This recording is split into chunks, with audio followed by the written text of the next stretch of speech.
Hello everyone, আসসালামু আলাইকুম। Welcome back to my channel. আশা করি আপনারা সবাই ভালো আছেন। আমিও আলহামদুলিল্লাহ ভালো আছি। আজকে আমি আপনাদের সাথে শেয়ার করব ভাপা পিঠার রেসিপি।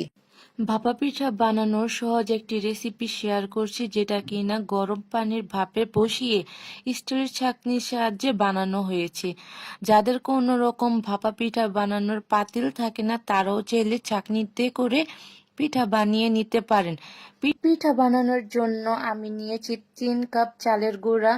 আপনি ভিজা শুকনা যে চালের গুঁড়া হাতের কাছে থাকে ওইটাই নিতে পারেন। তারপর ওইখানে পরিমাণ মতো লবণ নিয়ে নিয়েছি। লবণটা চালের গুঁড়ার সাথে মিশিয়ে নিচ্ছি। মেশানো হয়ে গেলে আমি অল্প অল্প করে পানি দিয়ে ঝরঝরে একটা গোলা তৈরি করে নেব। ভাপা পিঠার পানি কিন্তু একেবারে ঢেলে দেওয়া যায় না, অল্প অল্প করে দিব আর মিশিয়ে নিব। আপনারা যদি এখানে শুকনো চালের গুঁড়া দিয়ে পিঠা বানান, তাহলে পিঠার এই গোলাটা এ পর্যায়ে রেস্টে দিতে হবে 1 ঘন্টার জন্য। তারপর আপনারা চেলে নেবেন আর অবশ্যই মাখিয়ে ঢেকে রেখে দিতে হবে। আমার যেহেতু ভেজা চালের গুঁড়া, আমি অল্প অল্প পানি দিয়ে ঝরঝরে একটা গোলা বানিয়ে নিচ্ছি।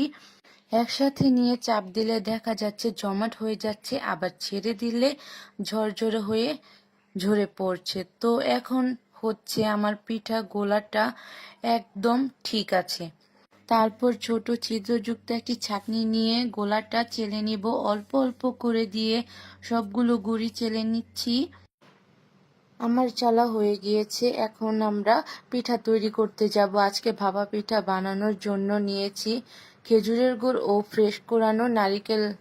নারকেল আপনার পছন্দ অনুযায়ী চাইলে কম বেশি করে নিতে পারেন, আবার চাইলে শুধু গুড় দিয়েও বানিয়ে নিতে পারেন। এখন একটি বাটিতে নিয়েছি পিঠা বানানোর জন্য। প্রথমে চালের গুঁড়া দিয়ে দিব, তারপর নারকেল, তারপর খেজুরের গুড় দিব, আবার নারকেল দিয়ে উপরে চালের গুঁড়া দিয়ে দিব।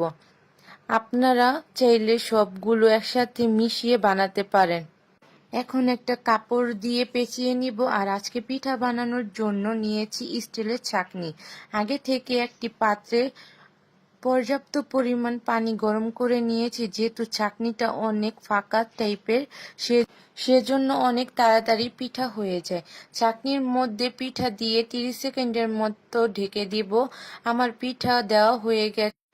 প্রিয় দর্শক, 30 সেকেন্ড পর ঢাকনা উঠিয়ে আপনাদের দেখিয়ে দিব যে পিঠা কতটা সুন্দর এবং মসৃণ হয়েছে। আপনারাও খুব সহজে এইভাবে ভাপা পিঠা তৈরি করে নিতে পারেন। আশা করি আপনাদের এই সহজ পদ্ধতিটি ভালো লেগেছে। ভালো লাগলে অবশ্যই আমার ইউটিউব চ্যানেলটি সাবস্ক্রাইব করে দিবেন। এই ভিডিওটি ফ্রেন্ড অ্যান্ড ফ্যামিলির সাথে শেয়ার করে দিতে পারেন। লাইক, কমেন্ট, শেয়ার করে দিবেন বেশি বেশি। এবং ফেসবুক থেকে দেখে থাকলে অবশ্যই আমার চ্যানেলটি ফলো করে দিবেন, ফ্রেন্ড অ্যান্ড ফ্যামিলির সাথে শেয়ার করে দিবেন।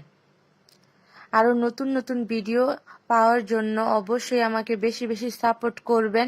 আপনাদের একটি লাইক বা একটি সাবস্ক্রাইব, একটি ফলো আমাকে আরেকটি ভিডিও বানানোর জন্য উৎসাহ দেয়। আপনারা এই ভাপা পিঠার রেসিপিটি বাসায় ট্রাই করবেন আর অবশ্যই আমাকে কমেন্ট করে জানাবেন কেমন হয়েছে। আশা করি আপনারা নিরাশ হবেন না, অবশ্যই ভালো হবে। আপনারা সবাই ভালো থাকবেন, আমার জন্য বেশি বেশি দোয়া করবেন। অন্য কোনো নতুন একটি রেসিপি নিয়ে আপনাদের সাথে আবার হাজির হব। আজকে এ পর্যন্তই। আল্লাহ হাফেজ।